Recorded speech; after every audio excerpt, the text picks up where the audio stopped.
Good afternoon or good night, sorry. Right.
Hey, students, good night. How are you? Good night, sir. Good night, sir. Uh, how was today?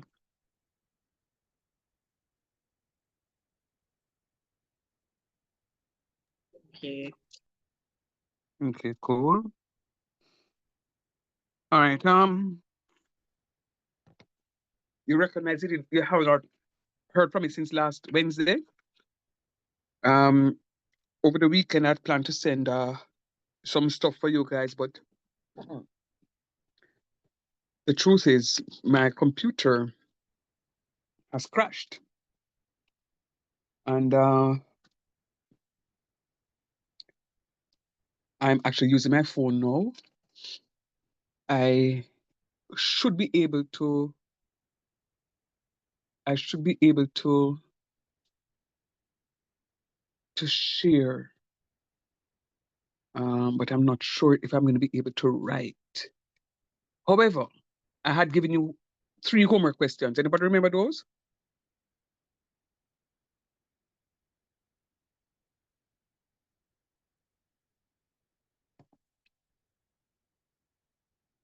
Yes, sir, but you said that you was going to send us the The Word the the, the stuff, documents the in the document. Yeah, I know email I did. group. Right, I know I did. I know I did. And let me just apologize to you. If you don't do it, it's not. I can't kill you because the truth is, my computer is very dead. And the other truth is, I bought another device because I know I'm teaching this summer. I bought another device, and it in the setup process, it just wouldn't work. I was on the phone with um, the agents from Apple for over an hour this afternoon trying to resolve the matter. And they're saying that I have to send back the device because it's clearly not working. So I am for now deviceless. Um, what I'm going to do though is to see how best I can share from another system. Should be able to see from that one, but writing may be problematic.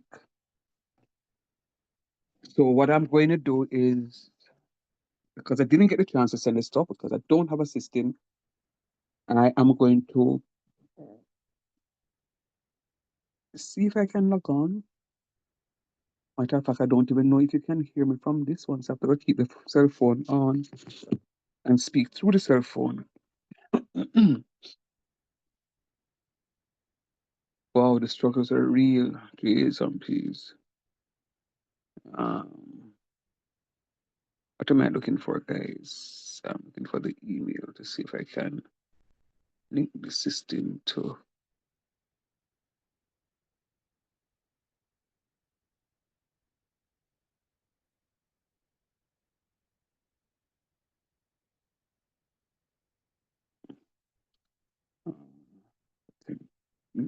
This.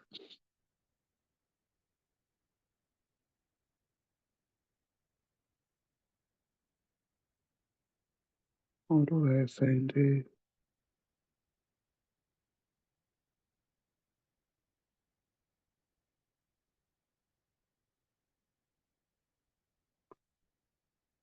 All right, give me a minute here. It's trying to log me into this little something here. Ay, ay, ay.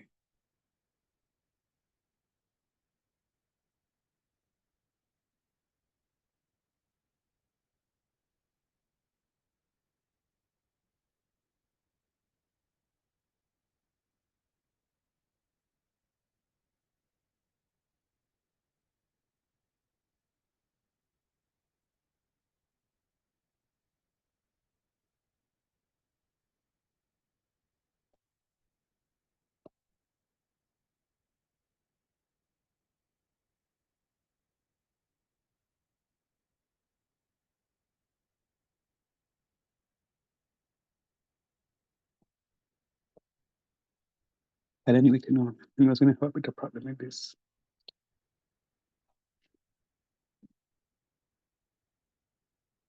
You also get some problems with this thing.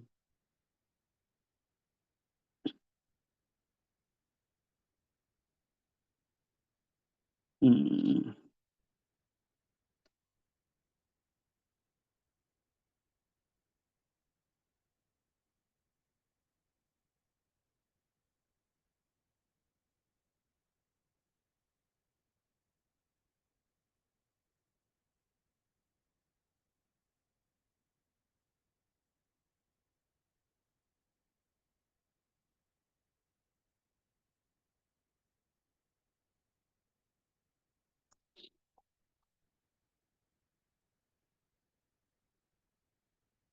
So the point I'm trying to make to you guys is that all my notes for class are on this computer.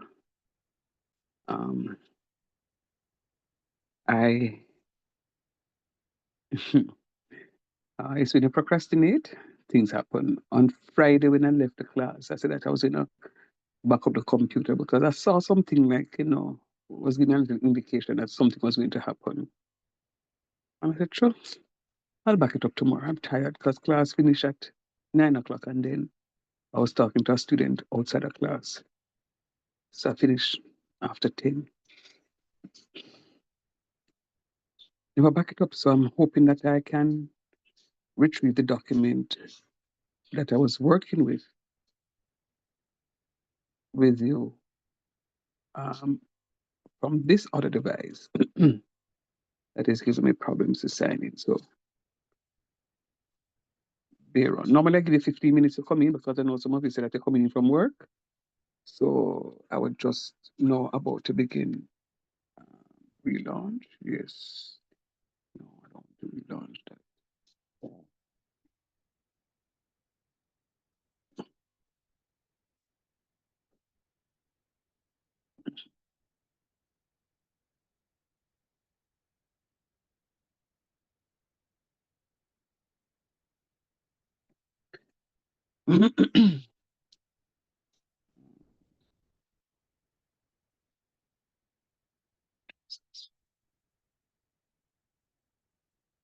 Mm.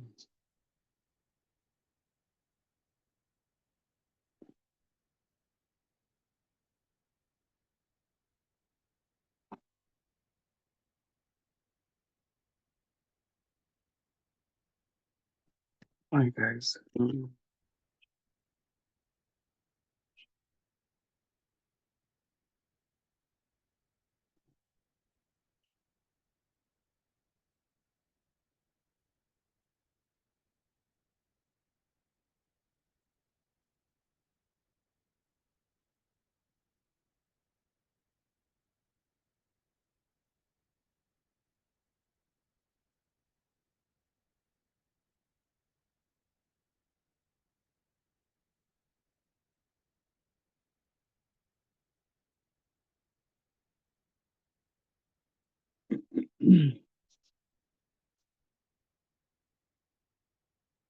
Oh, yeah, yeah.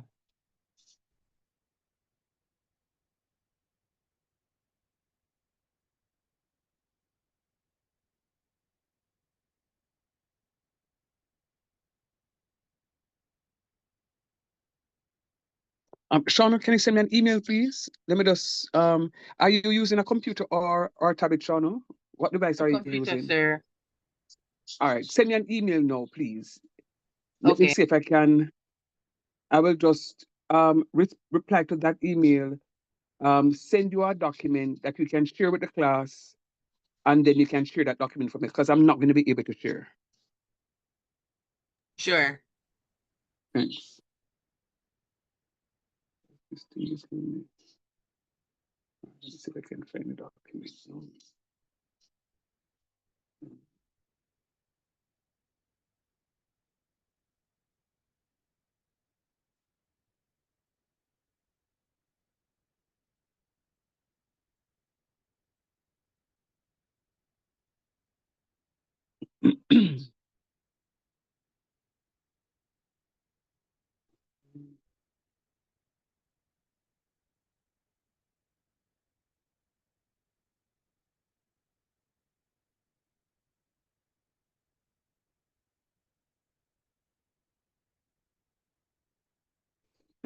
This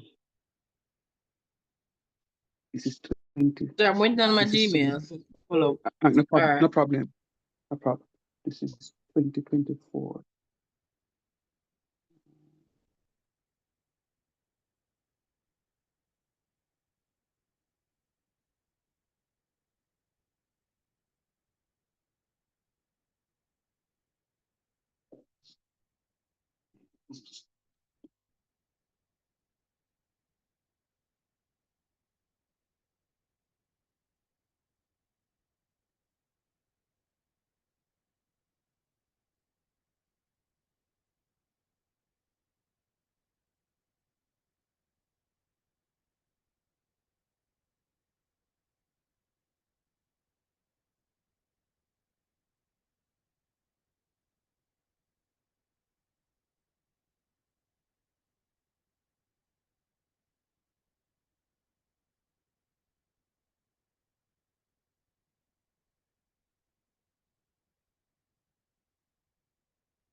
Sir, just sent. All right, they're coming. I found a document that I'm trying to. All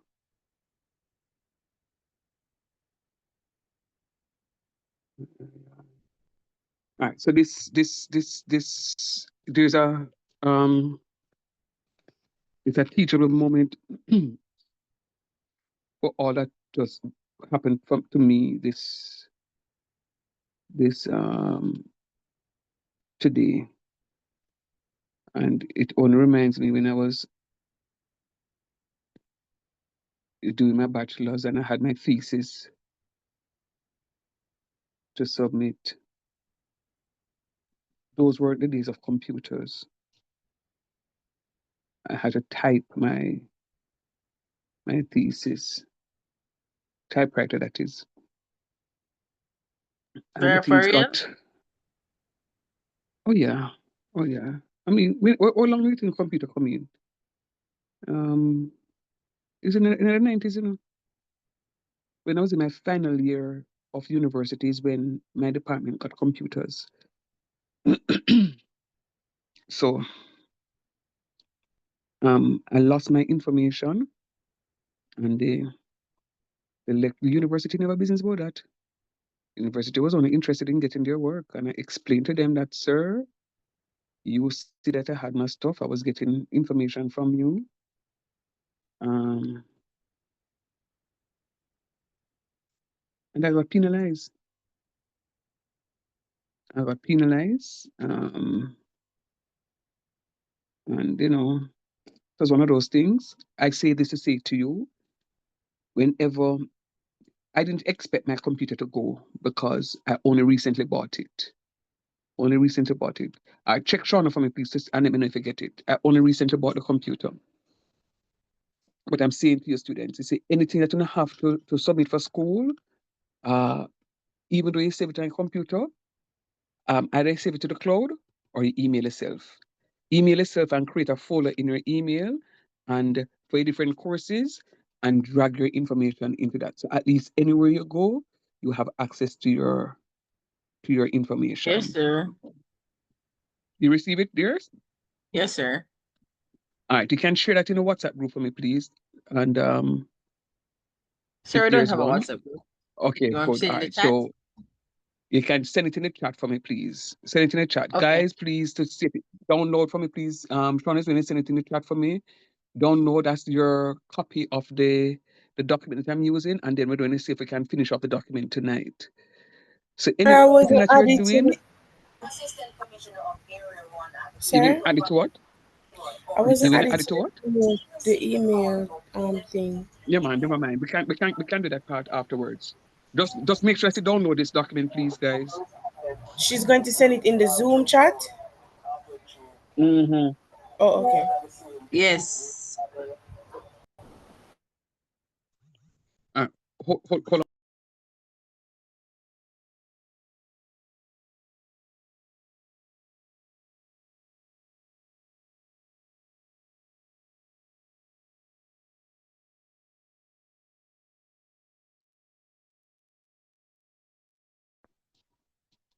All right. Let me know when it is sent, please.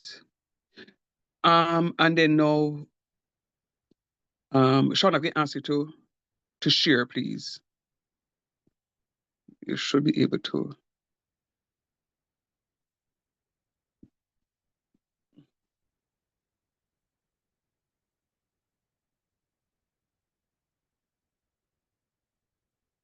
Okay, sir. Mm-hmm.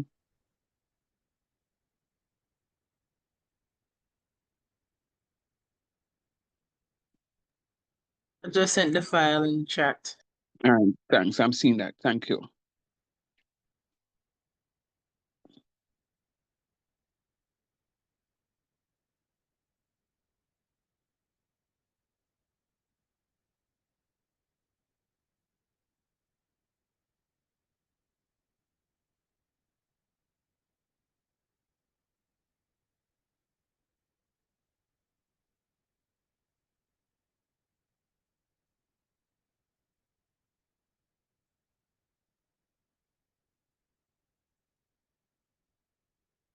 Aye, aye, aye.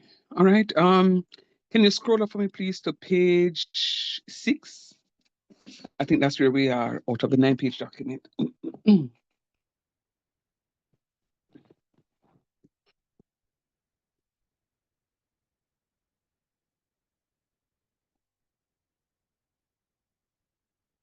Right. Good. Good. So what I asked you to do for me, there is perfect. So as a quick review, by the way, are we all here ready to go? Yes, sir. Yes, sir. Good. All right, good, good. So where we were, we're looking at some green beans.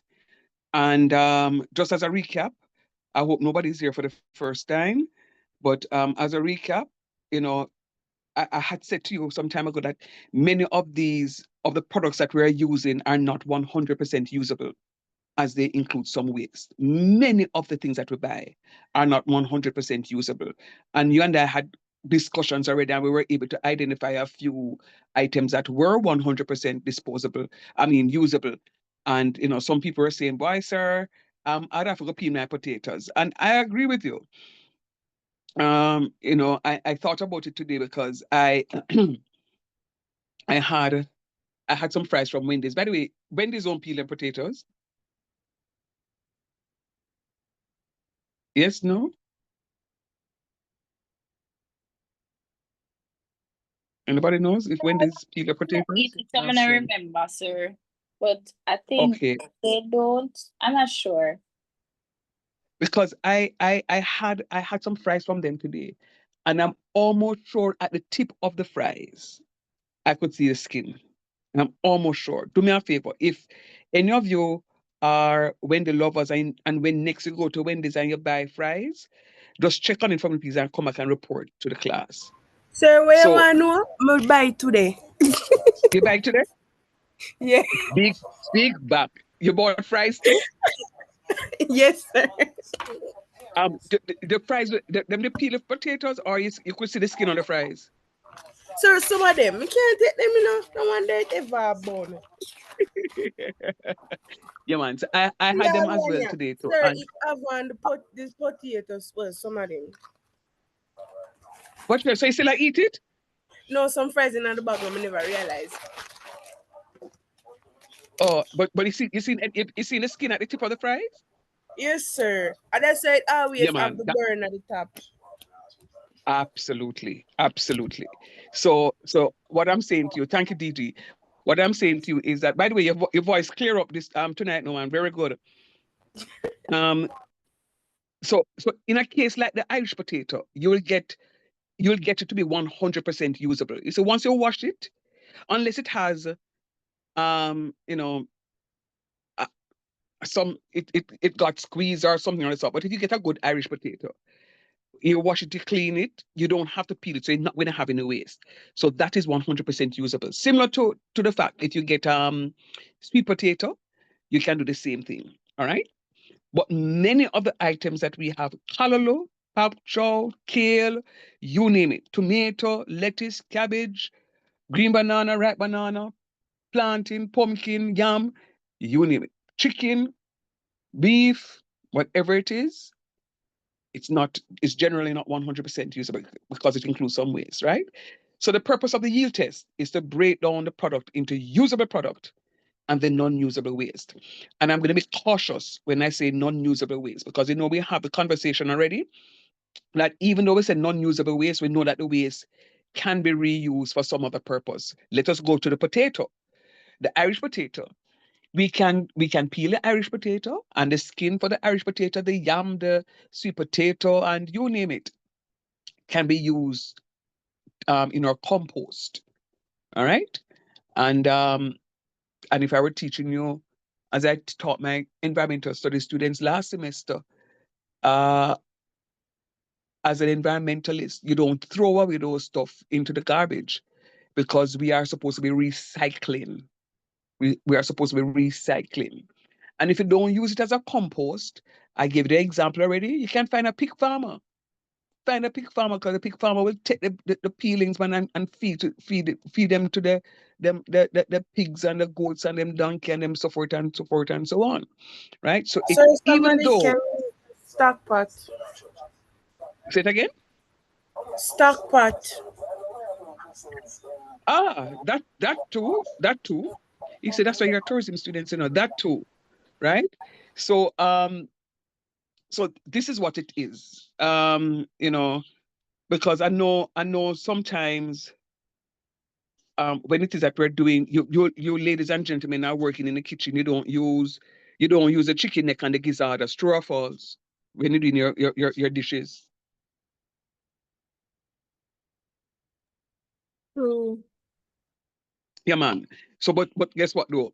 Sometimes when you go into the supermarket, you see them sell a whole tray of gizzards. I don't know who can buy that. Gizzards can't eat. Gizzards tie up your throat, right? However, Nice when it jerk. yuck. However, I would buy the chicken neck because the chicken neck for me makes nice breakfast meal. When they stew the chicken neck and get like a dumpling or like a banana or like a yam with that, what about so nice? But so what happens in the kitchen, when you go on like your international stuff to do, they will take all of those, the gizzards and the chicken neck, and boil it to make chicken stock. Because the chicken stock now is going to be a starting material or starting ingredients for many other big dishes. All right. So and they're not eating the meat thereafter. They just do it and then dump the rest. All right. So you will say that even though it's not 100% usable, at least the waste, you can recycle it at some point. Because the cooked chicken neck and turkey neck and gizzards and so forth and so on can then be used as a starting material for dog food. All right. So you can find use for those. All right. So that's why we have to do the yield test. That's the point I'm making. So I want to recap in there. So that's why we use the yield test. And we're doing a yield test for green beans. Now, when you look at the diagram or the table, you will see that my as purchase cost was $38, and my as purchase weight in the middle was $24. My as purchase cost is $38. It means say how much we pay for the product, and I want to know how much product I purchase. I look to tell, and it tells me 24 pounds. So what I'm saying to you is that I bought the product I bought 24 pounds of the product, the green beans, and I paid $38 for the 24 pounds. Now I can calculate the as purchase cost per pound, which is in the to the right of the as purchase weight. So my as purchase cost per pound, if I bought 24 pounds for $38, it simply means that I'm going to put 38 divided by 24, and I'm going to get 1.58. Do you agree with that? Let me know. If you're not seeing it, you need to talk Yes, to me. sir. Are you agreeing with it? Good. What about the rest of you Yes, though? sir. Shauna seen it? Good. Yes, So sir. remember, There. good job. So I'm using my as purchase cost over the amount of the weight of the product that I purchased. So I know my as purchase cost per pound. All right. Now, it gives me more information. It says, my total weight, if you look beneath the as purchased cost for the $38, you see the weight in pounds. So the total weight is going to be 24 pounds. But when we did our calculation and the green beans, we stripped them and we cut off the tip and we did all of what we're supposed to be doing, it weighed, the trim loss came up to 2 pounds. So therefore, my edible product is now 22 what? Pounds. It's now 22 pounds. Is Carisha here? Not here in our door. Carrie? She's not here? No, Carisha, I need to say no. It's Kimo. No, it's not Kimo. Yeah. It's Yes, Kimo. sir, Okay, I'm she's here. here. You mind. It's just that I wasn't hearing you. Carisha is in another class. That's All all right, so right, sir. good to know that you're here. Yeah, man. So my edible product is going to be 22 pounds. My trim loss is going to be 2 pounds. Now, remember, how do we do the yield test? Yield test. Think about it, students. Yield test. Mr. Shan gave you a test. And he gave you 24 questions. You got only 2 questions wrong and got 22 questions right. How do you calculate your percent? It means that you need to put 22 over 24 times 100% talk truth. Correct, sir. And that's what gives you your 91.7%. Now, Beyonce and I had a little conversation going because Beyonce said 91. Matter of fact, most of you said 91 last class without going down to the 0.1 of a decimal. Remember, we have to be very careful because we talk about accuracy in our foods. We can't put in, it can't call for 1 large egg and then they say, chop, I have 2 small eggs. I'm going to put in the 2 small eggs and the 2 small eggs supposed to be a large egg because a large egg is relative and a small egg is also relative because maybe the large egg, you're going to need 3 small eggs in order to make up the large egg. All right? So it's a relative situation. So when you look at it, 22 divided by 24 times 100% is when it gives me 91.7%. We're going to use 1 decimal place.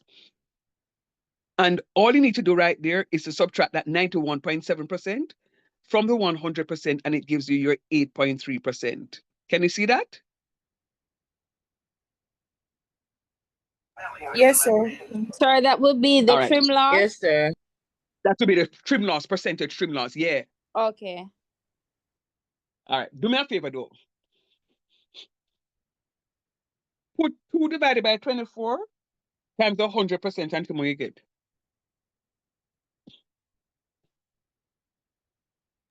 8.3, sir.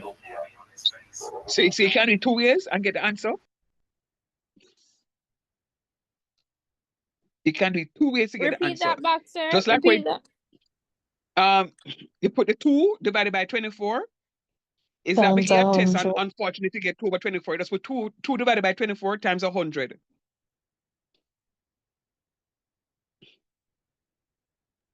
Okay, thank you, sir. Yeah, man. So I was saying to you that you can do it 2 ways. Way 1, when you calculate the edible product, the yield percent, the edible yield percent, you can put the 22 divided by 24 times 100%, and it gives you the 91.7%. And then what you can do now is also subtract that 91.7% from the 100%, and you get the 8.3%. Or, just like we did the first one by putting 22 over 24 times 100, you can put the 2. You can put the 2 over 24 times 100%, and you will get the 8.7, the 8.3%. Fair enough? Yes, Yes, sir. sir. Good. So what I'm doing with you here now is just on Wednesday last. And then now, we were given information about the serving size. It says that the serving size is 3 ounces. And remember, it's an accompaniment, you know. So it means the in each plate, in each serving, for each serving, the guest is going to be given or served 3 ounces. There's no way you can find somebody getting 5 ounces. Curry favor that. And me, I'm going to make up my eyes because it's supposed to be 3 ounces. All right, so watch me now. We're going to be calculating the number of portions. And it's on the screen. The answer is there. It's on the screen. You notice you're not seeing the answers for those 3 because those are supposed to be your homework. I'm only revising because I'm going to give you some time to try the calculations for me today. The number of portions. I have 22 pounds of green beans that are now edible. 22 pounds. But my serving size is supposed to be 3 ounces. How many servings can I get?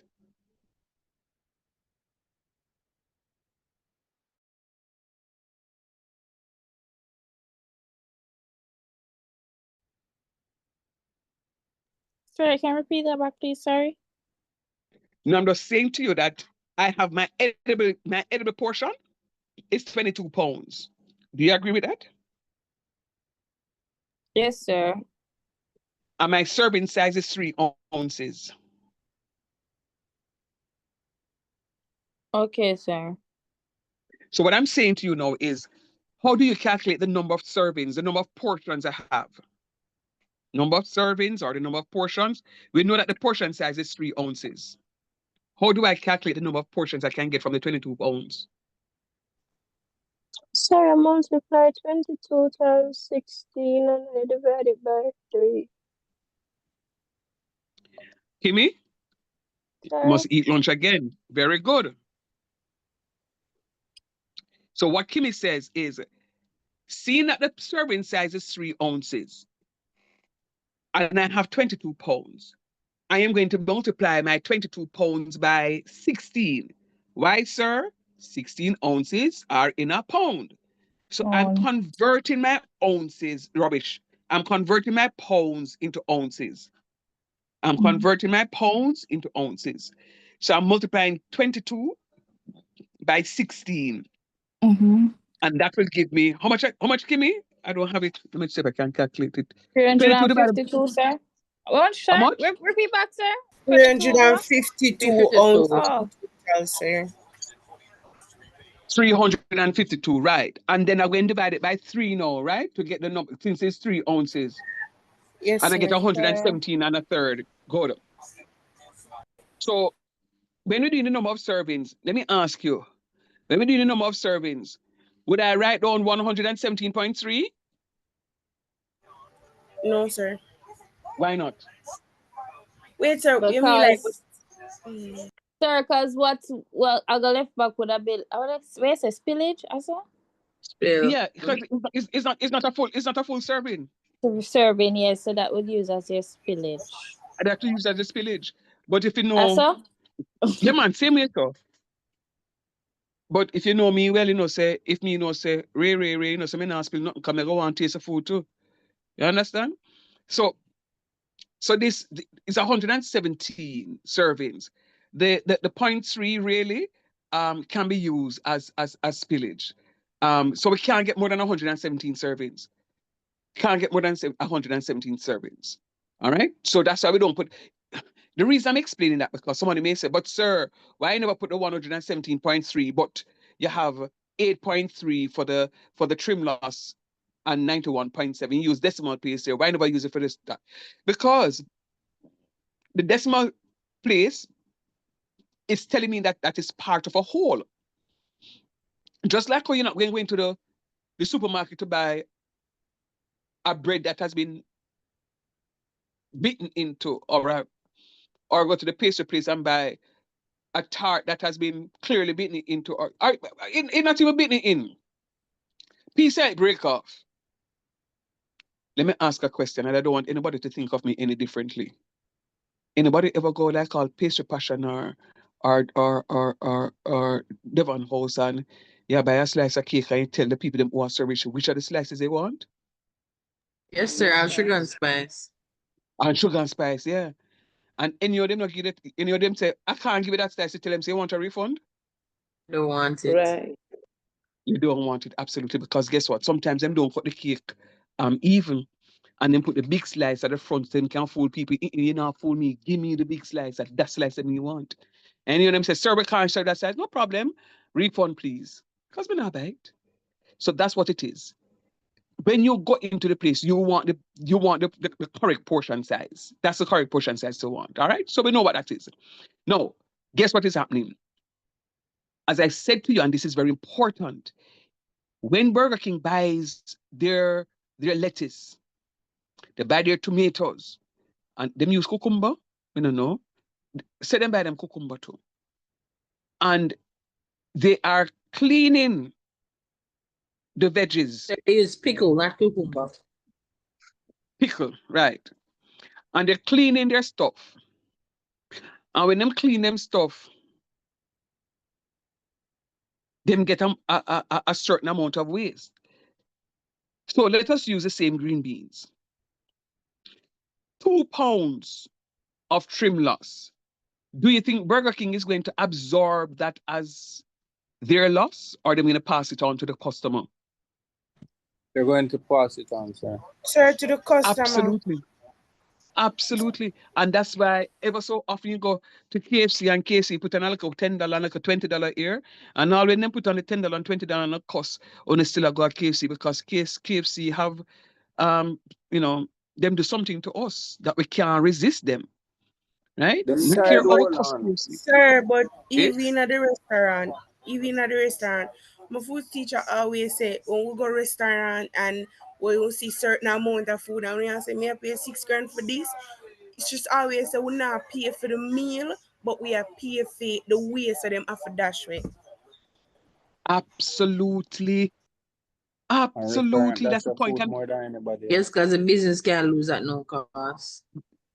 And that's the point I'm making right about now. You think them are going stand the loss? Absolutely not. Let me ask you a question. I am digressing not 100% because I will have to teach you this, but I'm going to teach you a little later. When I'm talking about profit and loss including discount. Dana is a higgler. She'll go Panama, go buy and sell apparels. Dana now go buy a case of jeans. But when Dana buy the case of jeans, them charge Dana tax in Panama. And when Dana reach customs, because customs knows that she have one stall on a Pernell Charles Arcade, them tax her, them charge her customs. And then when Dana come out of airport now, she not fear ride, she not on a ride because she not drive. She have to take Mr. Shan taxi. Mr. Shan go charge her for move from the airport to Jamaica. Can Dana now sell the jeans based on the price that she pays only at the Freeport in Panama? No, No, sir. sir. Okay. What she have to do? Shall I put everything She in would it? have, right, include all the costs. Absolutely. But guess what? Guess which other cost they're not putting there now. So yes, What, the she have to go pay. miscellaneous? Yeah, man. And Right. you know what the miscellaneous include? Our airfare, our Mm-hmm. our accommodation, our And transportation lunch. when she there at Panama, our lunch, too. So she going to put in all of them something in there. So when you go and you buy, you're going to come and say, all right, this is my overhead expense. You know what I'm going to know? I'm going to divide this overhead expense and all of what I'm talking to you about now, I'm going to teach you. So it would have cost her, say, $20 per jeans. But when she put on the something now, it may very well be another $20 for our overhead expenses. And then now, she going to say, boy, me not put in the profit yet, all right, it's going to be a $10. So the jeans that cost her in cash $20, she may come back to Jamaica and sell the jeans for $50 because now she have to make sure so she get back the money where she spend because nobody goes into a business to lose money. And she have to get back her transportation money. She have to get back the money so she can buy more plane ticket for go back a foreign. And then $100. now, Sir. absolutely. $100. Well, $100 go sell the jeans for? So you will end up selling for 100% profit or 200% profit. There you go. Right? So this is what, so if it happens in the in the clothes, in the manufacturing industry there. Burger King got put on their money upon something too because them not lose it. You know what that is called? Let me tell you what it is called. Edible cost per pound. How did we calculate the edible cost per pound? We got $1.73 for the edible cost per pound. How did we calculate the edible cost per pound?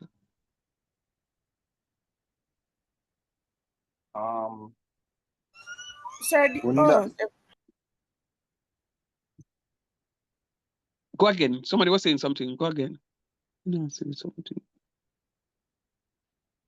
Partner? Wouldn't it be the multiplying the waste by the, never mind, sir. I lost my train of thought. Sir, you're asking the edible cost per pound? The edible cost per pound, yeah. How do you think how we can get the edible cost per pound? Sir, wouldn't it be the as purchase cost over the edible weight in pounds? No. Yeah, man, so do it now. Stop doubt yourself, no man. Be and do something and stop doubt yourself. Do So that, man, and tell me what you get. 38. So it'll be as purchase cost, which is $38 over 22 pounds, which is 22 pounds at the edible cost, and it'll be 173, $1.73. $1.73. Yeah, man. Stop doubt yourself, man. D. You can't do this something, man. So you can get the $1.73. Everybody hear what DJ said a while ago? Repeat that. Yeah, repeat back. So I said Come, how we calculate the edible cost per pound is as purchase cost which is $38 on Sir Screen, divided by the edible weight in pounds, which would be 22 pounds after we do the trim loss and everything. Oh, okay. When you divide it, you'd get $1.73. Okay, thanks. I don't want to just take it as gospel like that, you know. I hear you, David, when you say thanks, but more you actually try for yourself and see so we get the same answer, please. That's what I'm doing, sir. That's why I said thanks.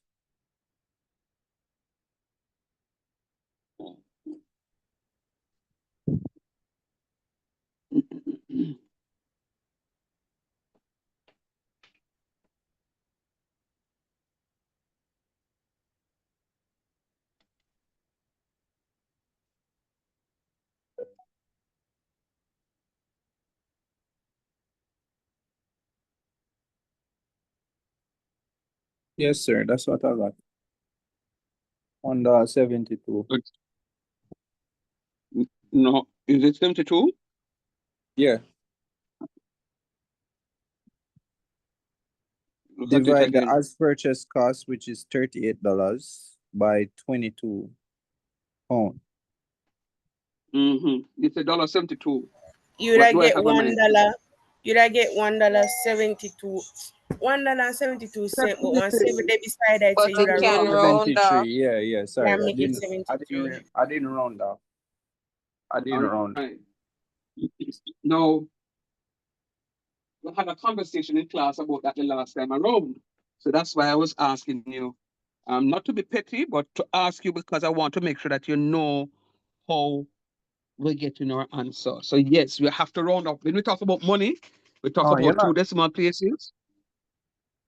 I don't see it's So not being petty, sir. Because okay. Usually I would round off. Okay, good. All right, I'm doing good. multiple things So at once. I didn't round off. all right. So yes, so we're going to get the $1.73. All right. Now, I asked you last class for homework, and yes, I know I take responsibility for that. If you know your teacher well, your teacher will take responsibility for when him don't pull through. And again, let me apologize. As I said before, I can't even share screen tonight because of my limitations. My computer crashed and I cannot get in. Fortunately, I was able to source this document somewhere, and which is why I was able to send off to you. Please forgive me. What I want you to do for me now is I want you to think through what it is that we've done. And I want to see if you can calculate for me the edible cost per portion. Remember, We had a conversation. Somebody say tonight again. The man them have to price the plate of food. The man them have to price the plate of food. So your edible cost per portion now is going to be how much you're going to charge for this or something in your plate.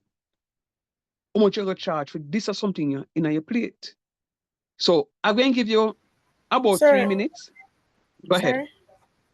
Are we to figure out the equation? Yeah. I mean, I ask you to calculate. You know what the edible portion is? No, 22 pounds, sir. It's a trap PC. What is the edible portion? How many portions we have? Sir, it's a 3 ounce per person, so it'll be with 117. Are they ask? Number of portions, yes, sir, 117. Are an edible portion, you ask, bro? I'm asking for the edible portion. 22 So I'm pounds, asking sir. for the edible cost. Okay. All right. Hold up. What am I talking about? I'm talking about the edible portion in terms of what? Edible portion in terms of what? In The pounds or pound. ounces? Pounds. We're Yes. assuming you're talking about pounds, sir. Or are you talking I'm about talking pounds? about ounces. I'm Okay. talking about ounces. You remember your serving? What is the serving size? What is the serving portion size? 3 ounce, sir. 3 3 ounces. ounces, yeah, man. 3 ounces. So you remember when you put this, you're not gonna put pound of green beans in somebody's plate, unless you're a real big back. You're not gonna do that. So in each plate you're gonna put 3 ounces. So I am asking you now to calculate the edible cost per portion. Okay. Okay, sir. Yeah, man.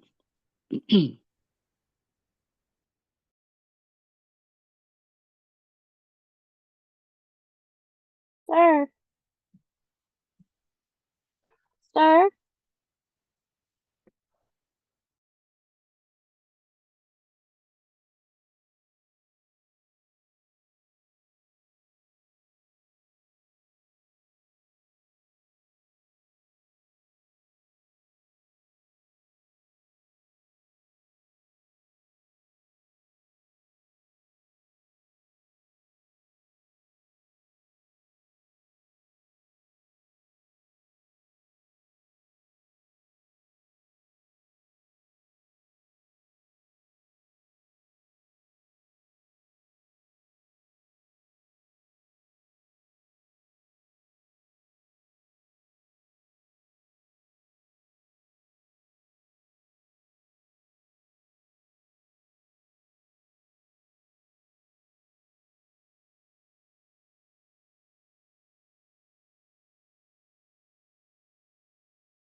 Any luck? Sir, Mm-hmm. wait there. Wait there, Miss Suko. I don't know if I did it if I'm on the right track, but what I did was divide the $38 by the portion size, which was the 117. Sorry, the yield size, which was the 117, Mm-hmm. which gave me, well, I did it including the 3 cents because yeah, you want any wastage you want including at the price. I got $3.09. $3.09. Yeah, when I divide 117.3 by $38, $3.09. So it wouldn't it be 38 divided 117? If David, I somebody's asked, if it's somebody's asked me a 38, question, David. if you're dividing the 38 by the 117, as in you have the 117 after you have the 38 in front of the divide sign, Right. 38 divided 117. then it would be less. I think you get a no, not a minus, but you get No, it would be point it would be 0. 0 point some. Yeah. Sir. No, it Sir, wouldn't be that because that means you're operating at a loss instead of a profit. How would you know that you're operating at a loss, David? But Because what would indicate that you're operating at a loss? once you're selling the dish below less than $1, when you divide the amount, because in pound the ounces comes up to 352, and you divide, you want to say how many persons you can serve 22 pounds by. So you multiply that by 16, which you get 352. And then you want to know how many times 3 ounces can go into 352, which is $117. The point, serving. right? And the 0.3 is not a serving, so you can't add that. But you want to make back that 0.3.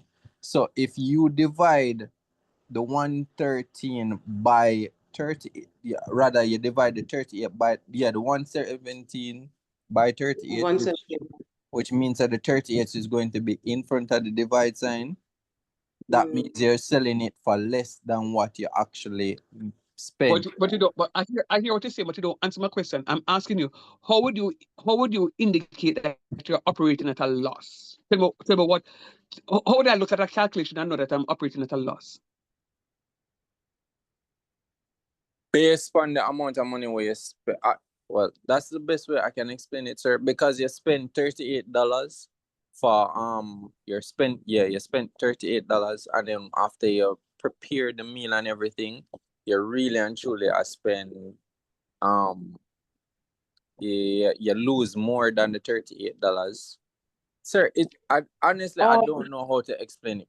Or Put better it into yet, words. when you do the Sir. calculation, not to cut you, but when you do the calculation, you will realize that the result is different. Meaning that you will get 0.32 cents, something of that sort. Yeah. Sir, can you 0.30. explain? Repeat? Yeah, but you see, so I'm hearing the conversations. But what I want you all to do for me is to answer this one question. How would you know? David is making a bold statement that it can't be because once it's less than $1, he is operating at a loss. And I'm saying, how can you see my calculation and know that I'm operating at a loss? Right. Sorry, I don't understand How? either because All right. Let me see if I can put it. Hold on, David. Hold on 1 minute, David. Carnelo, let me hear if you can add a little. But it's just one little something that you're missing, you know. Carnelo, let me hear what you're saying. Sir. Don't worry about it. I'll explain it. Carnelo, your hello, turn. sir. Oh God. Go ahead. Sir, can go ahead. Yeah, man. All right, great. You said that, just confirming. You said that we are doing the edible cost per portion. That's correct? Yes, sir. All right, great. So, all me to look on it, I was looking at the as purchase cost, which is $38, Uh-huh. and the number of portion, which is, let me say, here says 117, and within the 117. No, all right. So for the 117, you can get something 3 ounces in the 117, sir. So I actually divide sorry. So actually divide the 38 by the 117, sir. And I got What to get? 0.324. But the thing is, Okay. the thing is the pour is lesser, so you can't round up, so you have to be 0.32. And the thing is now with what David was saying. So the 0.32 is like 1 ounces. No, 3 ounces. So I'm just know. I don't want to get it confusing. Alright, so as I said before, the number of portion served is 117.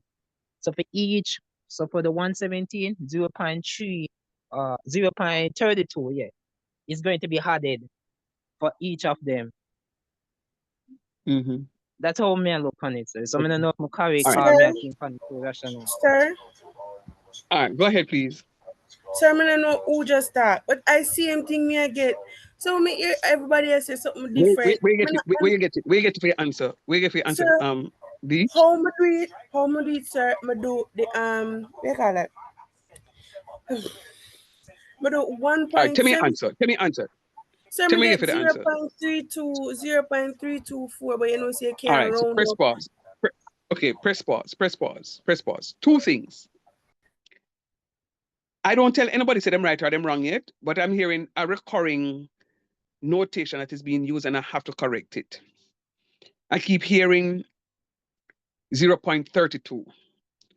All right, so I will only take 0.32 up to this point. Going forward, I don't want anybody to tell me no 0.32, and no 0.42, and no 0.18, and no 0.15. No. Once you have a decimal, it means that it is out of 10. I mean, it's a 30. 30 is greater than 10. So we're not going to say 0.32, we're going to say 0.32. All right? Once you're talking about a decimal, you have to count digits one by one. So you can't say 0.32. It has to be 0.32. All right? So I hear several people using it, and it kind of bothersome to my ears because I have to teach you the right thing. So if you have 0.15, you don't say 0.15. You say 0.15. No, it is different if you say 32 cents. Because the mere fact that you put cents, it means that it is out of 100, which is the same thing as 0.32. So you have to get Orphe with the notation. All right, that's one. Number two, David made a bold statement. David is saying that he got $3 and something cents. Kimon is saying I got 0.32. Dijon is saying that I got 0.32 as well, sir. And Carnelo is saying, sir, I also got 0.32. I am asking David a question. How do you know that Yes, you're sir. operating at a loss? Sir, it's how, again, it's hard for me to reason it, but it's probably how I'm looking at it. Like I said, I might have calculated it wrong and did it backwards, but that's the answer that I got based on how I calculate.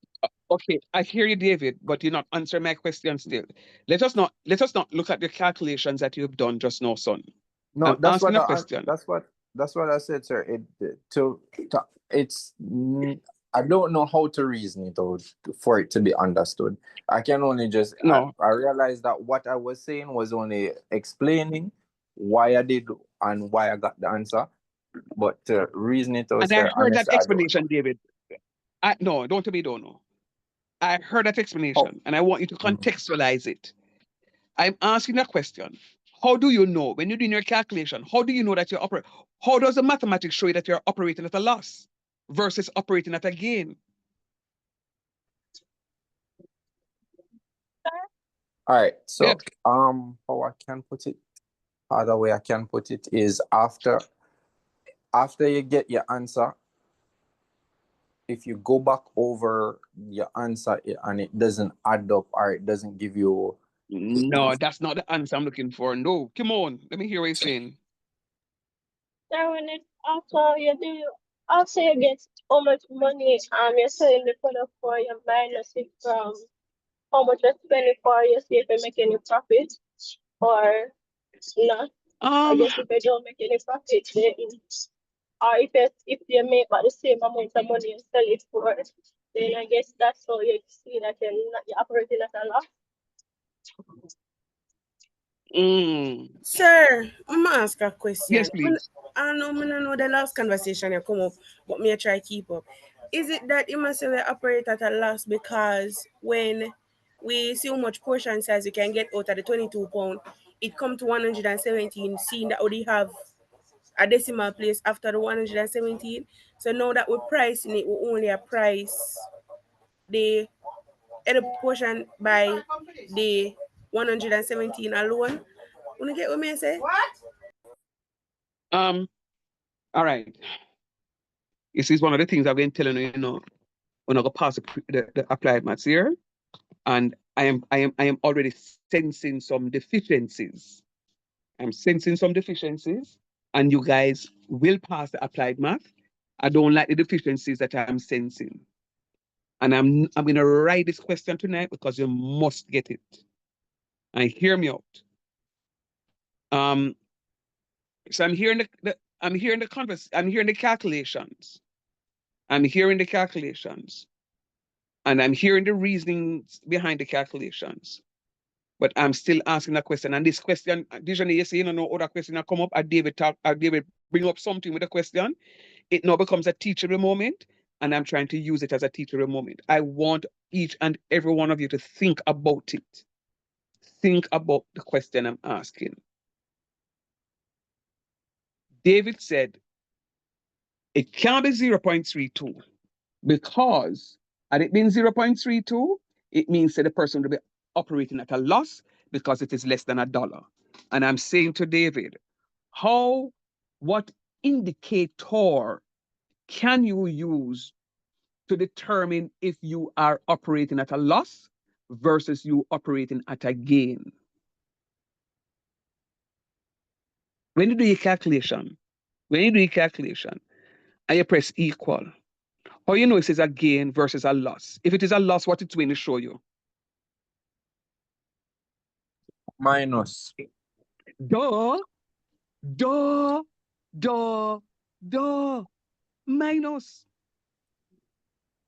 So are you seeing a minus sign here, David? Hold on, sir. Let me try it. Rockstone, David, you don't need to try because you did it both ways and you didn't get a minus sign. You said to me that it is less than $1 at 0.32, so therefore it's a loss. Yes, sir. Yes, sir. I did say that. Good. So I'm now asking, how would you recognize if the operation was at a loss? When you do what? When you see what? When you see a minus sign. When you see a negative sign. Please, guys. Negative, sorry. Negative. Put that in your head space. Once you see a negative sign there, the negative sign will say that you are operating at a loss. When you see a positive sign, it says what? You're operating on a profit. You're operating at a gain or a profit. You have to remember that. You have to remember that. No. So correcto. The answer is going to be 0.32. The answer is 0.32. Okay. So the edible cost, you're going to pay 32 cents per portion. No. Work with me. 32 times 117. You have 117 servings. Multiply 32 cents by 117 and tell me what you get. 0.32 times 117 and tell me what you get. $37.44, sir. You get $37.44. And the only reason you don't get 38 is because you round off to 0.32. All right? It's because you round off to 0.32. All right, do me a favor now. Sir. Go ahead. You have a question? No, sir. I was agreeing with you. Right. So what I'm saying to you is, I'm saying to you that each serving of green beans will cost you 32 cents. So you are going to do $38. And you guys, it's not hard enough. How did we get the as purchase cost per pound? It is a $38 divided by the 24 pounds. Talk truth. Correct, sir. Hello. Right. How did we get the number of portions? It's going to be 38 divided by the edible cost per pound is going to be 38 divided by 22, don't? Yes, sir. Good. So you see, look at something. It says edible cost per pound. You see which one called first? The on top. Which one called after? The at the bottom. Edible edible costs are money per pound over the poundage. So it's going to be 32 over the 22. As purchase cost per pound, as purchase cost called first, as purchase cost of money. Whoever come first, upon top. As purchase cost, upon top, so it's 38. Down at the bottom, it's a per pound.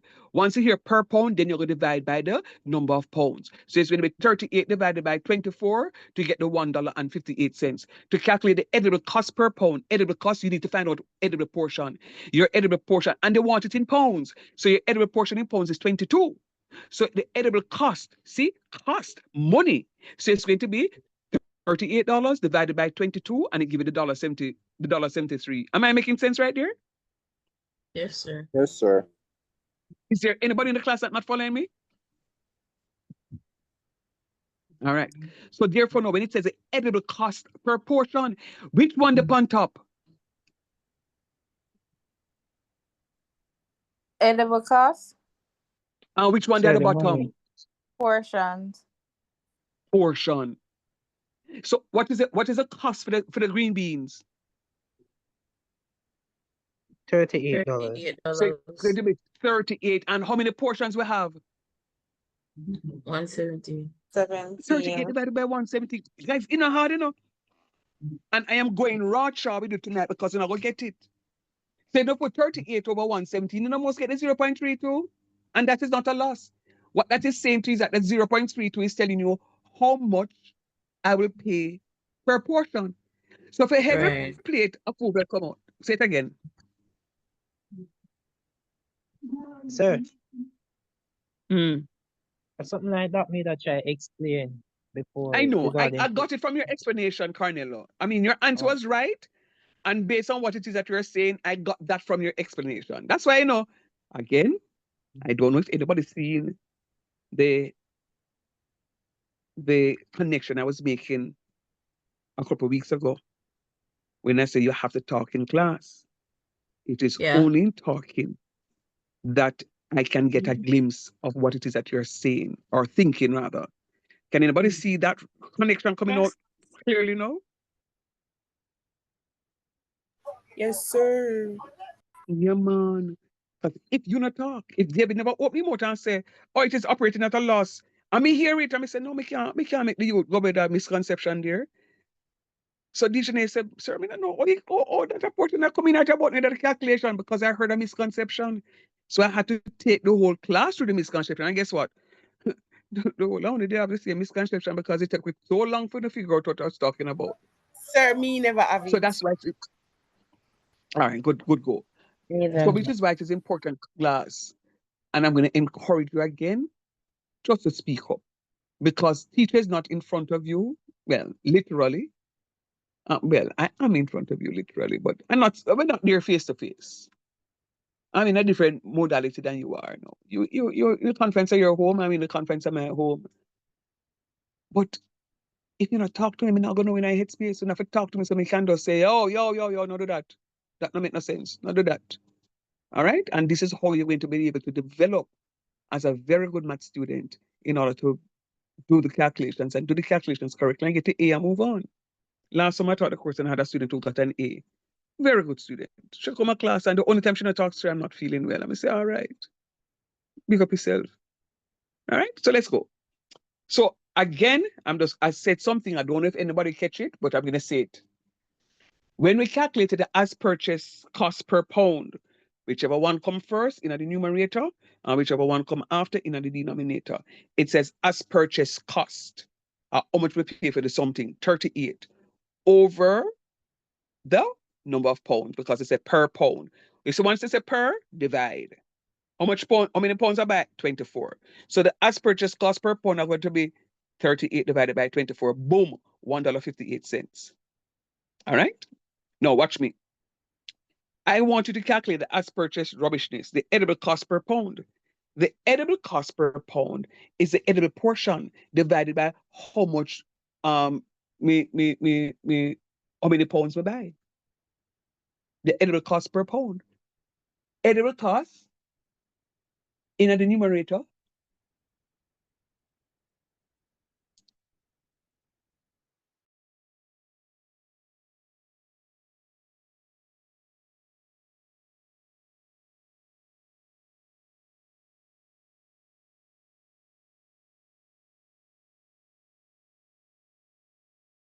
$38 divided by 22, give me $1.73. So what I'm saying to you is, no longer will Burger King sell this stuff for $1.58 because them decide to them nah lose. They might get back the money. So they might charge it, instead of charging it at $1.58, they might charge it now at $1.73. Can you see that? Yes, sir. All right, good. Now, I now want to price the food. I want to price the food. Me not reach the lamb chops, me not reach the potato, me not reach the asparagus. Matter of fact, me not put the asparagus because I want to put green beans, right? Yeah. I know sometimes I go to some fancy restaurant and then put one big piece of long piece of plantain chips in the middle of the fries. Anybody ever see that yet? Yes, sir. Yeah, man. You pay for that too, you know. You know that? Yes, sir. Oh, I mean, you think the man give nothing free? I pay for that. So It's on the the man, screen. yeah, man. So the man if the man them more if calculate now them edible cost per portion are 32 cents. So once you look at the plate, you can know that 32 cents plus the other piece of something them this blood, and the man them able to plate them food. And the man them can say to you, say, yo. And this is what you'll do, you know, ladies and gentlemen, when you are an events planner. Sometimes I wonder if I should have really went to events. Maybe me get more money than teaching. Right? Because I'm gonna go teach them overplate the food and so forth and so on. You know, if the guest decides say, if the host decides say, I'm sorry, but we don't have so much money to pay per plate. And we're gonna say, okay, fine, we're gonna use some smaller plates then. And then we're gonna reduce it. So instead of giving two scoops of Irish potato, we can only give 1 scoop of Irish potato. And instead of giving that, we're going to do something else. So we can't go up to that, miss. Sorry, sir, we can't do that. All right. Or it may you may say it's gonna cost you more to cream the potato than to do wedges. Because to do wedges you only deep pot frying. But to do the cream potato, you're going to use milk, and you're going to use cheese, and you're going to use butter. So it's much more ingredients. Are you see the point that I'm making? Yes, sir. Yes, sir.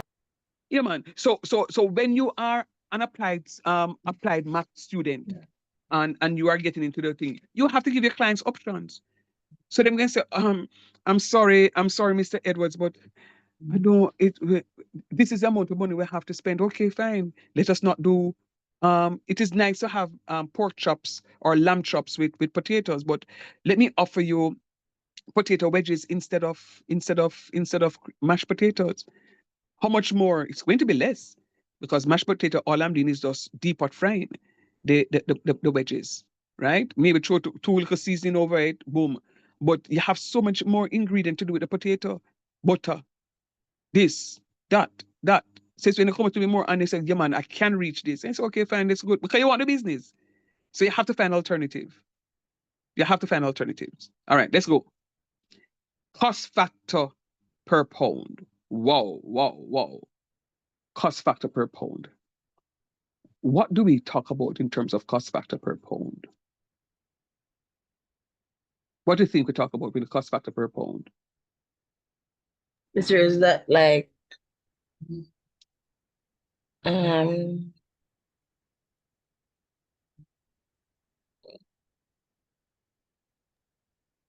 The a cost second. per pound, sir?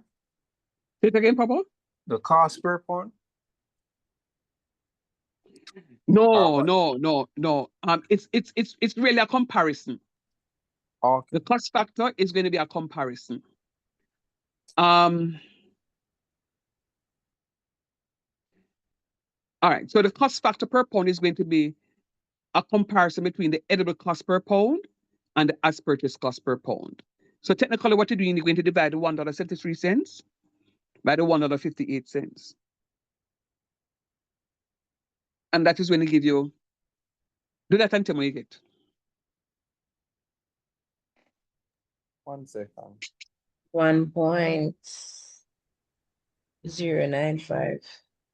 1.095. Yes, sir. Yes, sir. Multiply that by 100 for me and tell me what you get.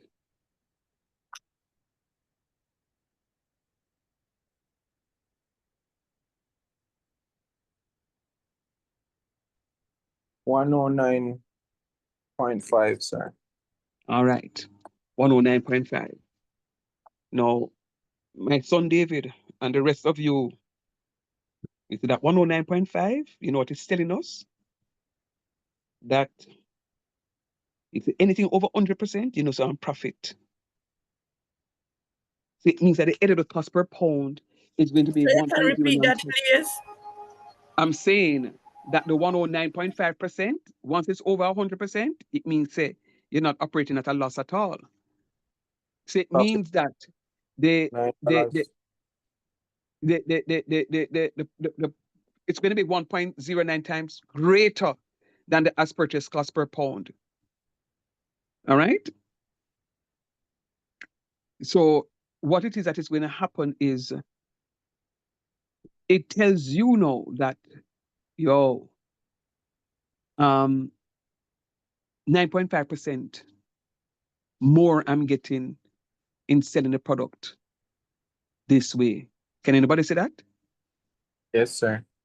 I'm getting 9.5% more when I sell the product this way. And remember, you know, remember, and I say, guys, if I don't get to do nothing else and finish this tonight, I'm the happiest man. Remember now, let us go with the green beans. Remember now, I buy 24 pounds and 2 pounds out of it, I'm gonna go to waste. But what if I were to buy 24 pounds every day for 5 days? How many waste am I going to get?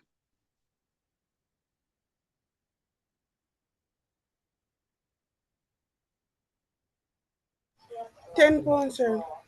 10 pounds. Very good. We're going to have 10 pounds. Now, imagine I have the next door neighbor who are rear pigs. And him say, Sir Sean, making them the waste of the man, yeah, dash them good something, them money, something, man. I said, no, brother. Sell me, I sell them. Because when me come to you and tell you, so if you give me one of the back leg on the pig, you tell me, sir, I'm money I defend. So, I'm money me I defend. Him say, all right, man, I true your talk. How much you sell me for? And I say, all right, if me can buy for $38 a pound, I'm going to sell it for $10 a pound. I have 10 pounds. It's $100 me get, you know. You understand? So even though you're getting 9.5% more on your money, you still have an opportunity to make even more money on that if it is that you can recycle your waste. Can you see the point there? Yes, sir. All right. And you may say, then, sir, $100 money. Okay, I agree with you. But remember, No, in a I'm Burger money, King, sir. Even $1 money. same way, so. But remember, I come into your Carnelo, but remember, it's a Burger King now buy 24 pounds and nothing, you know. Them a Facts. buy, them a buy 200 pounds. If they call KFC, they will do for something. You know how much chicken they have to buy? They have to buy, if they used to buy 100 case of chicken for the day, about 300 case of chicken they have to go buy this time around. Actually, sir, Mm-hmm. my theory about that one would be them do the same thing where that Burger King did couple about a year ago when they had Mm-hmm. excess beef that they need to get rid of before it spoiled. I Mm-hmm. think they had excess chicken that was almost close to the Still dated. expiration date. Mm-hmm. So if they usually would order like 300 pounds, they would Mm-hmm. probably would have needed half that or 3/4 that instead based on the from that promotion. In addition. And it is plausible, David, except that it is so coincidental that it linked with them 58. So it is your theory is plausible. But I'm saying it is kind of coincidental that it link at the same time with their 50th. But it is so plausible that as I told this class before, and when we talk about our stories, you have to look into the stories, you know. Remember, I said to you that there are times I'm on campus, hungry about my shot and decide that I don't want no mothers. And I drive go down to Ligoni and I go into the freezer and I look for the yogurt them. And I'm specifically looking for the yogurts that are banded. and I am paying the price for one yogurt, but I'm getting 4 yogurts. Why? Because it is about to be stale dated. I may have case in point. Case in point. Something that happened to me very recently, very, very recently. Was on my way to work. Never had any breakfast. Hunger back my shut. And I say, you know what? I know once I get to work and I get into those meetings and classes, I'm not going to eat. Let me stop and get something. And I decided to go to Hilo. Not Hilo them name. Yeah, Hilo them name. Hilo Ligani. Across from, where the, yeah, across from Mothers, the one upon right at the corner up there. So yeah, that one day. So I went to Hilo. And matter of fact, I'd gone over to Juicy Beef to buy something, but the line was too long in Juicy. I said to myself, negative. So I went over to Hile and I said to myself, what can I eat here? So I went into the refrigerator and I took out, I think I'm addicted to Arizona. So I took out an Arizona, but it's only a special type that I drink. So I took out the Arizona green tea. So I had a green tea with me and I said, okay, good. I need something now to eat with it. And then I walked down to the pastry side. Saw one of my tourism students down there and, him doing him stuff. I said, all right, fine. And then I looked at the muffins and I checked the dates for the muffins and the muffins were, were good. I mean, they baked yesterday. But when I went around to the other side of the shelf now, I see them have a sign to say 50% off. So I said, okay, this sounds nice. This sounds like my price. And when I looked at the best before date, it was going to be expiring in about 3 days. Don't it still good? Yes, sir. I me buy it. And when we reach at the cashier to call supervisor, and supervisor come and put in 50% discount. And me say, look at savings. And I bought it. How many muffins do you think I can eat, guys? Talk to me. One. One I'd muffin me have eat to out see of it it. first before you- No, man, a one muffin me eat. Trust me. I had one muffin out of it. And you know what I did? I carried the other 3 packs of 3 muffins to work. And I just hand them out. Me say, you eat me, you want a muffin? Them say, yeah. Me say, you want a muffin too? Me say, all right, so one next one here. And I just give it away because I am not losing and somebody else is gaining. So whenever I go and I see things like that, I'm buying it. But I make sure no, so I can't buy it and carry it home, so I go put it down. No, it a eat off same time. And this is how the people them save them money. Go ahead, Carnelo. So you know who you remind me of? The person Do. doing a tone. It's Mr. Chin them and so forth. Most of the time. When I No. buy the juice them, you see me, I'm not criticizing, but the evidence is there. So them that buy Mhm, the juice them and like at a close date, like couple months or so forth, and mhm, afterwards the dates are coming, them sell the juice to the vendors, and the vendors try to use that profit. Say they know so them buy the case of juice, the $1,000 mhm, from Mr. Chin, then try to sell it mhm, for $100. And how much mhm. juice full in our case? 24. 24. Mhm, So I they not make a just profit. I not just mhm, reduce Although them because if you mm, walk further down almost close to Coronation Market, the people them with the stall will have the snacks them mm, are the same thing that. So I are not the But just that's same, are reduce the same them. thing. that alone. When they buy the tin sardine and the corned beef and them something there, and that's exactly what happened. Yeah. So you're understanding now exactly what it is that I'm talking about. Yeah, Mm, that happened. Yeah, you see what they're trying to do, is to be very smart. And I'm going to tell you this before I move into this because we're finishing off this document tonight. We have we're almost at the end. Yeah, it's one of those 3 things. Yeah, we're at the end. I'm just going to tell you how we're going to use the cost factor, and then that is it. All right, let me just tell you this thing. Um,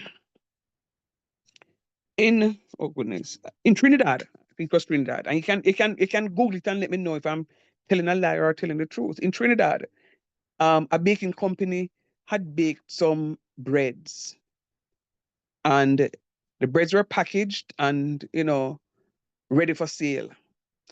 And at some point in time, through the quality test, they recognized that um, there may have been splinters, something broke, and there may have been splinters in the product, in the baked product, and they couldn't figure out which batch of the baked or rather, they figured out which batch of the baked products the sprinter would have gotten in, and they had to pull the batch.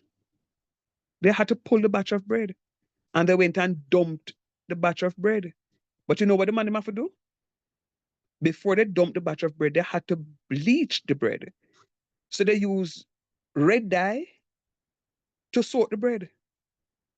And then it came over the news that, yo, them have something you're not good, and thing.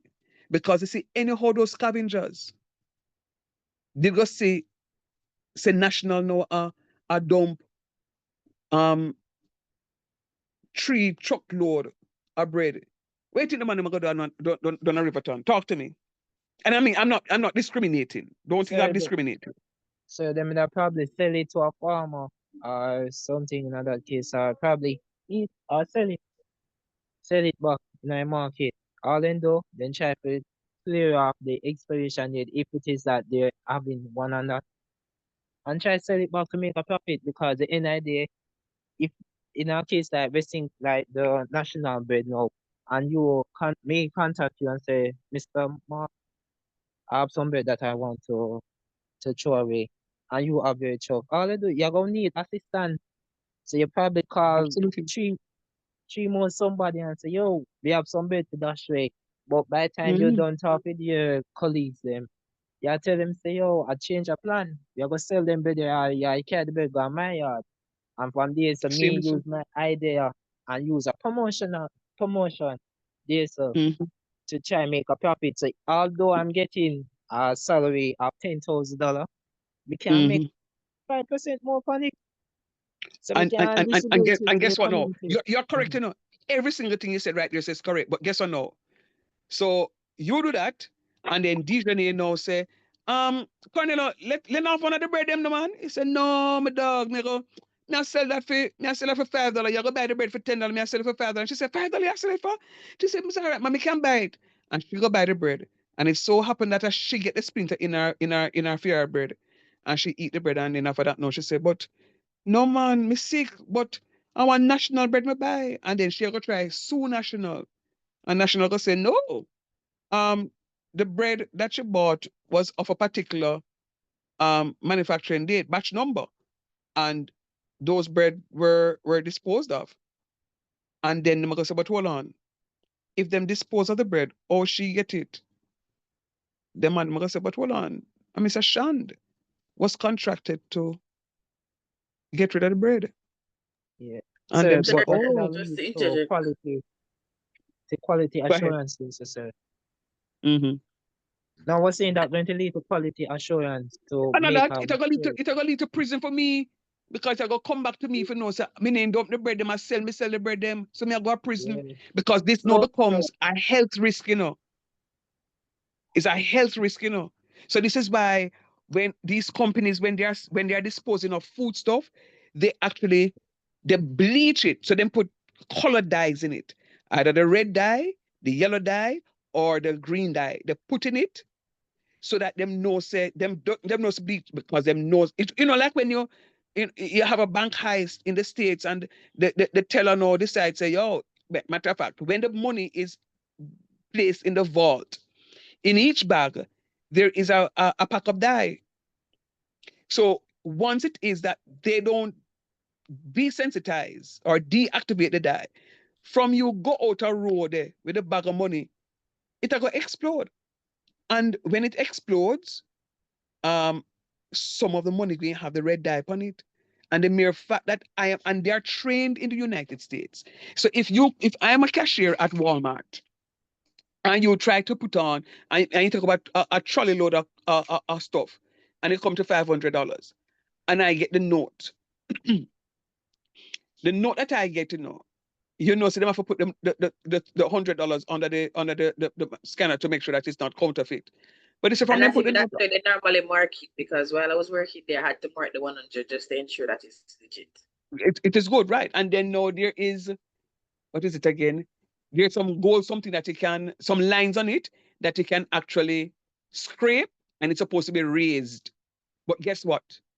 If once them put that money on it, or them mark it, or them see the red dye on it, they're going to know that this is bloodstained money. So you know what them do?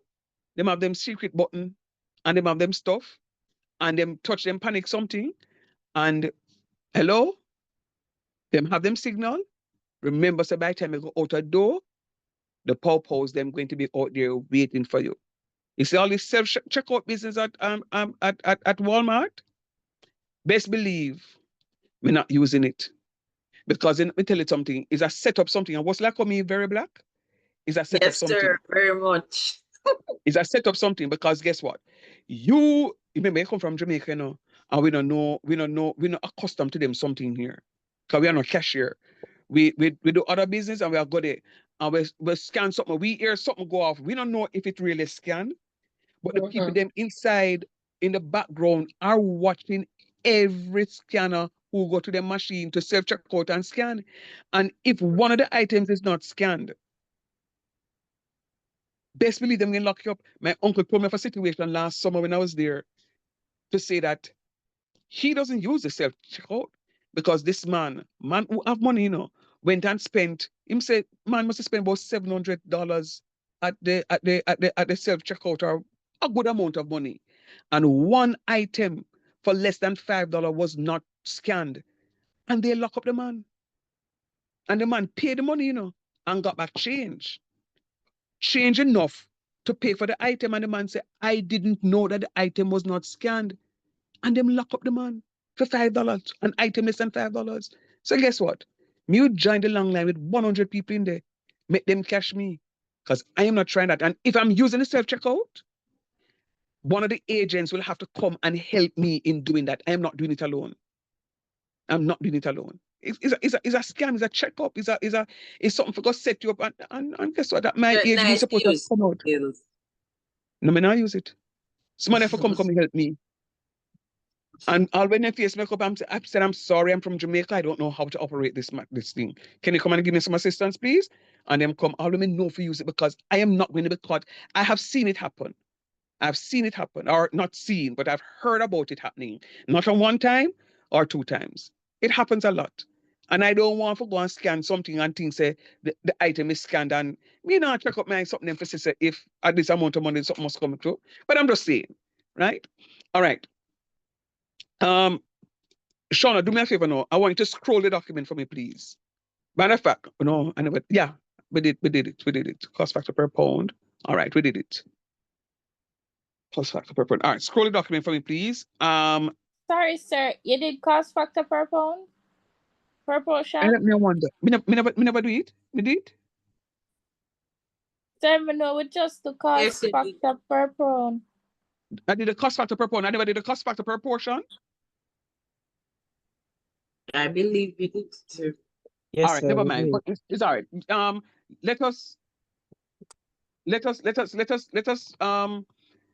Let us go through. Okay. I mean, I did a cost factor per pound. I never did a cost factor per portion.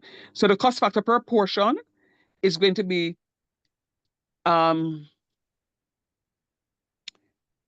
remember, you know, the cost factor per portion is going to be your edible cost per portion. I remember the edible cost per portion that was calculated was 32 cents. So it's going to be the edible cost per portion divided by the as purchase cost per pound. So it's going to be 32 cents divided by $1.58. So you can get 0.230, which is about 20.3%. And I'm going to now explain what that 20.3% is. So I'm going to ask you still to scroll for me, Shauna, to a point. Let me tell you what point I want to scroll. We did that thing. All right, to edible cost per portion. Right there. So no, go down, mommy. All right, edible cost per portion. All right. So I'm going to read through the document so we can now concretize what it is that we have been discussing, because everything in this document, no, we have calculated. All right. But it's for you now to remember this stuff. And this is why I'm giving you this much explanation. God's willing, next class students, I am done with this unit and I'm moving on to another unit. I'm done with this unit. Matter of fact, I'll consider giving you a test on Wednesday on this unit, because I don't want people to just say, oh, we're done with this, we can move on. I'm going to consider giving you a test on Wednesday for this unit. So make sure say you study. Sir, with you saying that, just to remind you, I might need some time to do that test because I would Right. be on my way home at that time. Oh, sir, I may What have time you class get home? this. What time you get home? What time you get home, David? Usually around this time, which is why it took me a while to join the class. So what time you So leave it's work, David? usually 5, sir. And then I usually pick up my niece at 6. So don't get home until around 7:30, 8 o'clock sometimes. All right. Something to think about. All right, let's go because I'm finishing up this. I have 15 minutes. So it says the Yes. edible cost per portion is the cost of each portion when the product has been purchased in the as purchase form. As purchase form is the AP form. As previously determined, the edible cost per portion tells the chef or the manager how much, say for example, 1 pound, which is 16 ounces, of the edible product cost the business to purchase. However, since the chef is selling the green beans in 3-ounce portions rather than the 16-ounce portions, he or she must calculate the cost per portion. And to calculate the edible cost per portion, the chef uses the number of portions determined previously. So that's how we use the 38 divided by the 117 to get the 32 portions. The 0.32 per portion.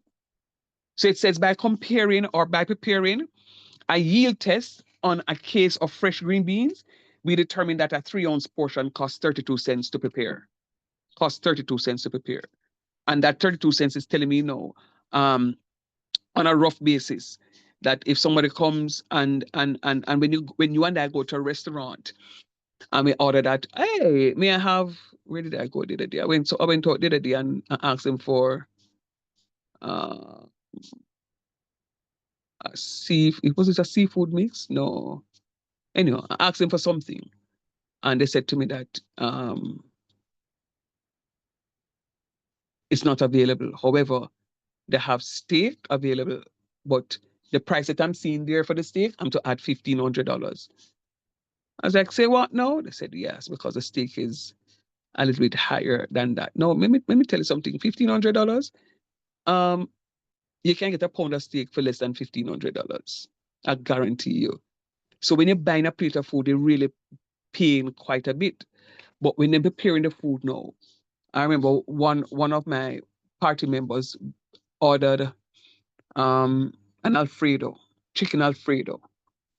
And when it came, it was way too peppery. And, I recognized the person wasn't eating. And I said, why not eating? He said, oh, it's nice. But I said, no. So, of course, me dip my fork in them plate. And I said, but you can't eat this. It's way too peppery. So I said, oh, chef, rope in. Or waiter, rope in. Or waiter come. I said, but you can't eat this. It's way too peppery. They said, oh, no, it's pepper. I said, yeah, I can't have it. And he said, don't worry about it. I'm going to make a new batch. And they took that batch and came back with another batch. So what happened is that they went and they decided, okay, I may need to weigh 8 ounces of regato, or whatever we call it now, macaroni, because 8 ounces may give you a serving because they have the calculation, the yield test calculation. That's the point I'm making. They know how much to boil to get that for that person. So they put on the water and they boil it. They say, give me 10 minutes. It's not gonna take no time for this. Them have the Alfredo sauce. Alfredo sauce in one bottle. You don't have to make it from scratch. And the chicken already prepared. The chicken is pre-cooked. So all them do is just go warm up the chicken, two twos, boom, boom, boom. Less than 10 minutes, the chicken Alfredo is out. All them do, them just don't add no pepper to it this time. And they are able to cost the plate because they know they use 8 ounces. If them know what 8 ounces of macaroni is going to cost, they know they may put 3 ounces of chicken breast in it. They may know that they're going to use Beef. how many, how many fluid ounces of the Alfredo sauce, and them can plate it. I mean, not plate. Them can cost it. So them know so that if them put more than what it is in there, the price of the food going to go up. So if you say to them, oh, can you add some bacon to that? Oh, that comes at an additional cost. You know, when you go a place and you ask them to add this and add that, you know, when you buy a burger and say, would you like cheese? Don't think I give them a give you free. So It free? absurd. It free? No? You have to pay for it. And you pay for a slice of cheese, the certain way you can lift up in your ear and look through it, and I pay $100 for that. You know, is I think it's 10 of those sliced cheeses come into the something. I think if you buy the craft is 10. If you buy the tasties, you may get 12 in there. But if them using the craft cheese, I said them use the tasties cheese, and they must sell one something for $100. You buy the cheese patty and them open one of that and put it in there. The patty regular $300, you know. If you get the cheese patty at $370. So $70 now you pay for the piece of cheese, you know, right? 712 is 84. That's $840. You can get the pack of cheese about $500. So for every pack of cheese, I'm gonna make $380 on it, or $340 on it. Can you see the calculation that we're talking about? Yes, sir. Yeah, man. So you go into business to make a money. You're going to business to make a money. So every pack of cheese you buy for $500, better believe so you make $340 on top of that. All right. So the cost factor is a ratio that illustrates the relationship between the edible cost and the original as purchased price. So the cost factor can be illustrated either in decimal or percentage form. So remember, I just did both. So when we divide the $1.73 by the 158, we're going to get 1.095. So I can represent it as a decimal, or representing it as a fraction, as a percentage, shows me a little bit more, because this is now $109.50. And this $109.50 tell me that, whoa, 100, full amount. That means I would have made back the full amount of money I paid for the stuff. And I get 9.5% extra in what it is that I'm using. And that 9.5 extra is just at a minimum, because I have an opportunity now to even make more depending on my waste. Depending on my waste, I can do something. You know, as I go through this, I'm trying to give you some examples to concretize the topic. Do you know that somebody who is doing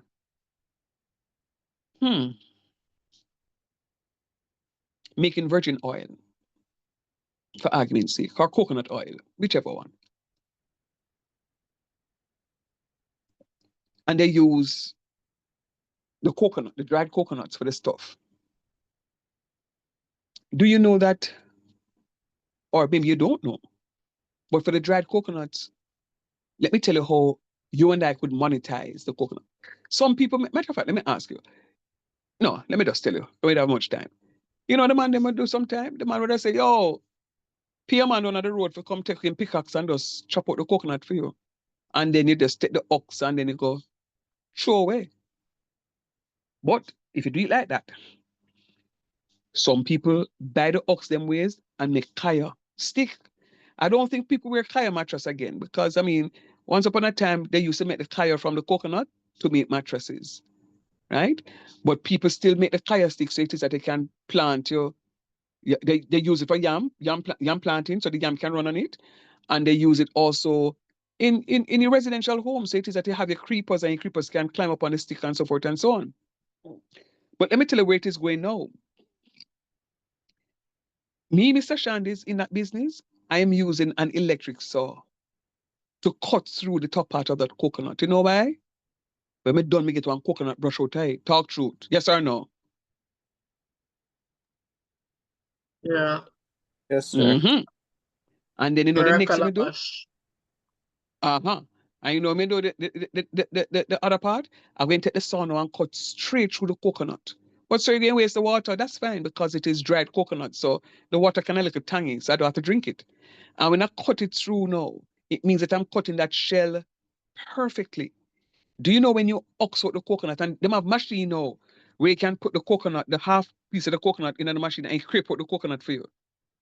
Do you know that that shell in its nicer cut form is sold to those people who are in jewelry making, and they use it to make jewelry? You never know about that. Yes. The rest are fair. The Rastafarian name. And guess what? Some people who are in scented candles. Use the same coconut something and make them citronella and make them vanilla scent candles. Them go buy them, stop them, wick on them, and them paraffin and go make them own candles. Did you know that? Yes, sir. So I'm saying to you, your waste is somebody else's treasure. So depending on the business that you are going into, look to see how it is that you can monetize what you call your waste. Because there are other people out there who will buy it from you. So when you sell your product, you are getting more money because you have your waste that you can sell to somebody, because your waste is starting material for another company. Make sense? Yes, sir. All right. So what it is that we do right there is oh, come on. What we do right there is look at the ratio. So it gives us 1.095. And that 1.095 is really telling us information about the edible cost per pound divided by the as purchase cost per pound. That gives us a cost factor per pound, right? So the cost factor per pound gets down to the point where it tells us how much profit we make, right? And the final part of it now is saying to us that this means that the edible cost per pound is 1.0595 times greater than the as purchase cost per pound, or that the edible cost per pound is 109.5% of the as purchase cost per pound. And the cost factor per pound illustrates the relationship between the edible cost per pound and the as purchase cost per pound. And then now, we'll look briefly at the edible cost per portion divided by the as purchase cost per pound will give us a cost factor per portion. So I want you to compare the two. You should have both on the screen. The cost factor per pound and the cost factor per portion. Look at what it is saying. Cost factor per pound, cost factor per portion. One of them, the cost factor per pound, we are using the edible cost per pound by the as purchase cost per pound. And the cost factor per portion is using the edible cost per portion over the same as purchase cost per pound. So do you recognize that you're dividing both of them by the as purchase cost per pound and you're just changing one over the other? Yes or no? Yes, Yes, sir. sir. Right. So the cost factor per pound is going to be looking at the edible cost per pound, and the cost factor per portion is going to look at the edible cost per portion.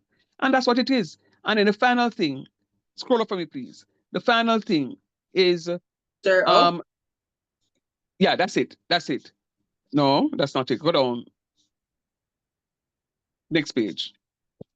Right. The final thing is that's right there. The final thing is that the edible cost per portion is 0.203 times original as purchase cost per pound, or the edible cost per portion is 20.3% of the original as purchase cost per pound.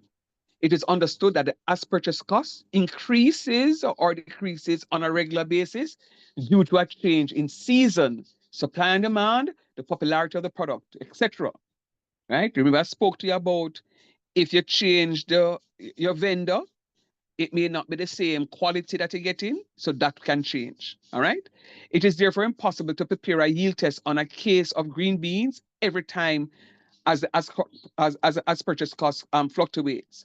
It is important to understand the relationship between the edible cost and the as purchase cost originally paid to be able to recalculate the new edible cost without performing a new yield test every time. So once you can have that relationship, you don't have to go through. So what we just did a while ago, I showed you how to calculate the yield test on a green pea, starting from scratch, come all the way down. You can shortchange it by reading in your own time, rereading that document, that last part. And then the final thing on this is speaking about the cost factor, using the cost factor. And it says another case of green beans is purchased at a new price of $42 per case. The new as purchase cost per pound is going to be $1.75, because now you're going to have, you're doing the calculation all the way over again. So I'm not going to go through that, because what I'm saying to you is, you remember up top where we read a while ago? So instead of performing the yield test on the whole product, this is all you're going to be using your cost factor. How do you use your cost factor now if it is that you had to change the product because Beryl come and blow down the strawberries so we can't get no strawberries. But if foreign guests them want them strawberry smoothie, it has to be on the menu. You're gonna go to Mr. Shan and buy Mr. Shan strawberry. Mr. Shan strawberry them know little bit and tart. So you have to know go ahead and use the cost factor in order to do the calculation to get the stuff. I just saw me done, I saw me get it, guys, and I saw me get it. I saw me understand it and I saw me teach it. Anybody learn anything tonight? Yes, sir. All right. It's quite a bit. So I'm going to ask you to just take your time and to go through the handout that you all have. Make sure that you have the handout, please. I heard somebody at the start saying that they're not connected to the email. I don't even know how that gets set up, but anyhow, to the email, please drop it in the chat so that Shauna can accurately capture it for me. And students, I'm going to ask you to start reading. It's a short semester, and that's why I'm considering giving you something to do in class on a graded piece on Wednesday, because you must start working. Go ahead, please. When we have mid semester? I don't know yet, but soon. Oh, and I finished one unit. Sir, you get me email from me something for add me to there's something that the email chain or email chat. Yeah, man. Shauna is very responsible in terms of doing that. So Okay. yeah, she's sending the stuff to me, man. You don't have to worry about that. Any other questions of teacher? Sir, right. Shana can drop back the documents in the chat, please. All right, no problem. Shauna's gonna do that for me just now. Like Dijonay, that's are them things that go in a class for me to teach, but you want a number 3, and you did eat out the fries still for the for your Wendy's? Craven. I was cookies, sir. Sir, me just like asking you know want sponsor me number 3. Me not drink soda, so me change my juice to orange juice. So my bill come to 1,005 and little change. We say you can see him craving. Come off for the class, Dijonay. You're too craving. Anyway, guys, big up on yourself here. Have a good one. See you Wednesday. Thanks, Shauna. All right, sir. You're good. Night, sir. Big up yourself.